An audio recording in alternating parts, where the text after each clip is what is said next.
400 ఎకరాలకు ఎకరాలు భూసేకరణ పేరిట భారీ స్కామ్ గోపన్పల్లిలో నిషేధం లొల్లి 20 ఏళ్ల నాటి గెజిట్ ఇప్పుడు రిజిస్ట్రేషన్లకు బ్రేక్ అత్యంత ఖరీదైన 439 ఎకరాలపై అధికారుల నిర్ణయం నిషేధిత జాబితాలో వేల కోట్ల భూములు భారీ కుంభకోణానికి తెరదీసిన ఉన్నతాధికారులు పెద్దలకు కట్టబెట్టేందుకేనన్న ఆరోపణలు అమలుకు నోచుకొని సెక్షన్ 51 రంగారెడ్డి జిల్లా షేర్లింగంపల్లి మండలం గోపన్పల్లిలో ఉన్న ఆ ఉన్నతాధికారులే ఓ భారీ ఆ భూ కుంభకోణానికి తెరదీశారనే అధికారులే లీడర్లు కాదంట అధికారులే తీశారనే ఆరోపణలు వస్తున్నాయి 2 దశాబ్దాల క్రితం జారీ చేసిన ఓ గెజిట్ నోటిఫికేషన్ దుమ్ము దులిపి భూసేకరణ పేరిట రంగనాథ్ సాగర్ లేఅవుట్ సహా వందలాది ఎకరాల రిజిస్ట్రేషన్లను అక్రమంగా నిలిపివేశారని విమర్శలు వస్తున్నాయి ఎలాంటి తాజా ఉత్తర్వులు లేకుండా కేవలం మౌఖిక అంటే నోటి మాట మౌఖిక ఆదేశాలతో వేల కోట్ల విలువైన భూములను నిషేధిత జాబితాలో చేర్చడం వెనుక భారీ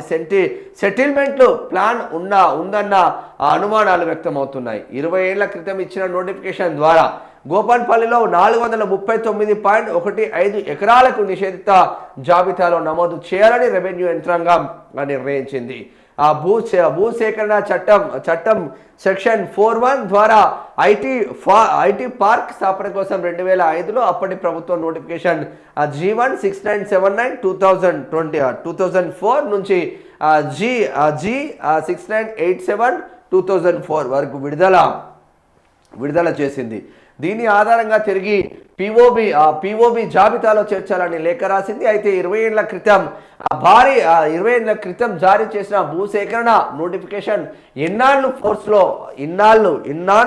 ఫోర్స్లో ఉంటుంది కోర్టులో కేసులు ఉన్నప్పుడు తీర్పునకు అనుగుణంగా సెక్షన్ 51 ప్రకారం చర్యలు తీసుకున్న తర్వాత నిషేధిత జాబితాలో చేర్చారా కనీసం పట్టాదారులకు హక్కుదారులకు ఎలాంటి నోటీసులు జారీ చేయకపోయినా అధికారుల నిర్ణయం తీసుకోవచ్చా అన్న సందేహాలు వ్యక్తమవుతున్నాయి కోర్టు తీర్పు ప్రకారం సెక్షన్ 41 వరకు చెల్లుబాటు అవుతుంది కానీ ఆ తర్వాత చేపట్టాలన్న సూచనలు అమలు చేయకుండానే తదుపరి చర్యలకు ఉపక్రమించడం సర్వత్రా చర్చనీయాంశంగా మారింది ఇది అధికారులు తీసుకున్న నిర్ణయంగా తెలిసింది కొందరికి కట్టబెట్టేందుకేనా భూసేకరణ కోసం ఎలాంటి డ్రాఫ్ట్ నోటిఫికేషన్ పట్టాదారుల ఆమోదం లేకుండా పట్టా భూములను ఫ్లాట్లుగా మారిన స్థలాలపై సెక్షన్ 22A ఉపయోగిస్తున్నారంటూ హక్కుదారులు ఆందోళనకు గురవుతున్నారు పెద్దలకు ఈ భూములు కట్టబెట్టేందుకు కొందరు ఉన్నతాధికారులు తెర వెనుక పావులు కదులుతున్నారన్న ఆరోపణలు వినిపిస్తున్నాయి గోపన్పల్లి ఫైనాన్షియల్ డిస్ట్రిక్ట్ పక్కనే సర్వే నెంబర్ 127 నుంచి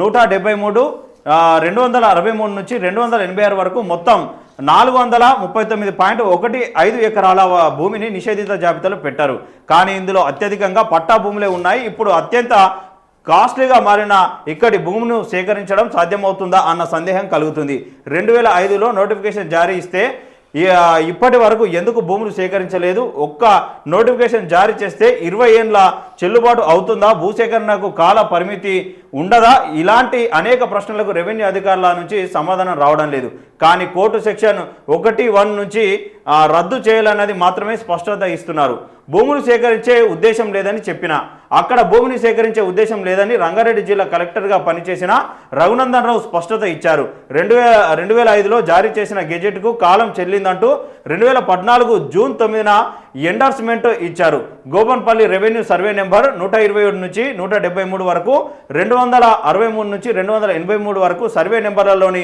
431.15 ఎకరాల పట్టాభూమిని స్వాధీనం చేసుకోవడం లేదని తేల్చారు భూముల విలువల విపరీతంగా పెరిగినందున అక్కడ భూములు సేకరించే అవకాశం లేదంటూ 2024 ఏప్రిల్ 18న టీజీఐఏసీ వైస్ చైర్మన్కు ప్రభుత్వం ప్రత్యేక కార్యదర్శి లేఖ రాశారు అందులోనే తలపెట్టిన ప్రాంతంలో అనేక భవనాలు నివాసాలు ఉన్నాయని ప్రస్తావించారట చెల్లుబాటు 2 ఏళ్లే ఏ భూమిని స్వాధీనం చేసుకోవాలన్నా సేకరించాలన్నా నోటిఫికేషన్ 2 ఏళ్ల తర్వాత చెల్లదని న్యాయస్థానాలు చెబుతున్నాయి తిరిగి అదే భూమిని సేకరించాలంటే కొత్త నోటిఫికేషన్ జారీ చేయాలి కానీ రంగారెడ్డి జిల్లాలో మాత్రం రెవెన్యూ అధికారులు డిఫరెంట్ స్టైల్లో వ్యవహరిస్తున్నారు జీవోలు లేకపోయినా మౌఖిక ఆదేశాలతో రిజిస్ట్రేషన్లు నిలిపివేయడం వెనుక ఎవరు ఉన్నారో తేల్చాలని ఆ బాధితులు డిమాండ్ చేస్తున్నారు ఎవరుంటారు ఇక షేర్లింగంపల్లి ఎమ్మెల్యే అరకపూడి గాంధీ ఉంటాడు ఇది గోపన్పల్లి ఏడొస్తుంది గచ్చిబౌలి డివిజన్కి వస్తుంది గచ్చిబౌలి ఆ డివిజన్ కార్పొరేటర్ గంగాధర్ రెడ్డి ఉంటాడు ఇంకెవరు ఉంటారా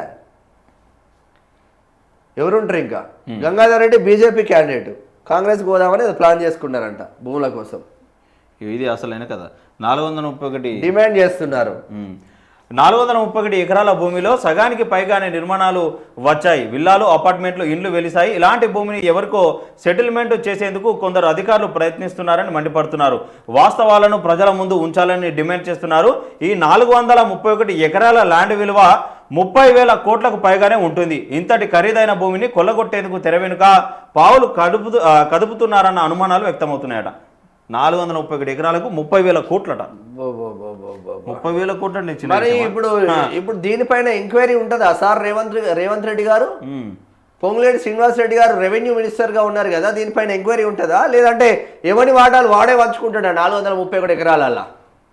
షేర్లింగంపల్లి నియోజకవర్గం కిందకి వస్తుంది, గచ్చిబౌలి డివిజన్ కిందకి వస్తుంది. గచ్చిబౌలి కార్పొరేటర్ గంగాధర్ రెడ్డి ఉంటాడు, షేర్లింగంపల్లి ఎమ్మెల్యే అరకెంపుడి గాంధీ ఉంటాడు, పొంగులేటి శ్రీనివాస్ రెడ్డి ఉంటాడు, ఇటు ముఖ్యమంత్రి ఉంటాడు.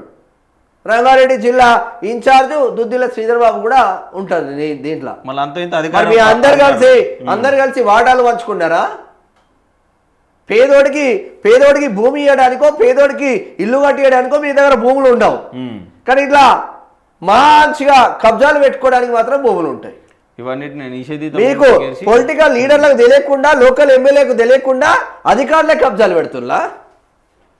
విచిత్రమైన మాటలు మాట్లాడుతూ ఉన్నారు. దీనికేనా సార్ మీరు బీఆర్ఎస్లో గెలిచి కాంగ్రెస్కి వచ్చింది? దీనికేనా? కుత్బులాపూర్ నియోజకవర్గం గాజుల రామారంలో 11 ఎకరాలు కబ్జా పెడతీవి. హైడ్రా వచ్చి గూల్ చేస్తే మళ్ళీ తెల్లారే రేకుల షెడ్లు పెట్టుకుంటేవి. మరి ఎటువే హైడ్రా పేదోడి ఇల్లు కూల్చడానికి హైడ్రా పనిచేస్తుందా? ఎమ్మెల్యే కబ్జాలు పెడితే ఎమ్మెల్యే కబ్జా భూములను కూల్చడానికి హైడ్రా పనిచేయదా? మరి రేవంత్ రెడ్డి గారు మీ సమాధానం చెప్పాలి కదా దీనికి. దొంగలు కలిసి ఊళ్ళు పంచుకున్నట్టు ఉన్నది రా నాయన మీద. ఇంకా దొంగలు రాజకీయ నాయకులు అందరు కలిసి ఇప్పుడు ఇక సాత్రం పోవాలి ఇక.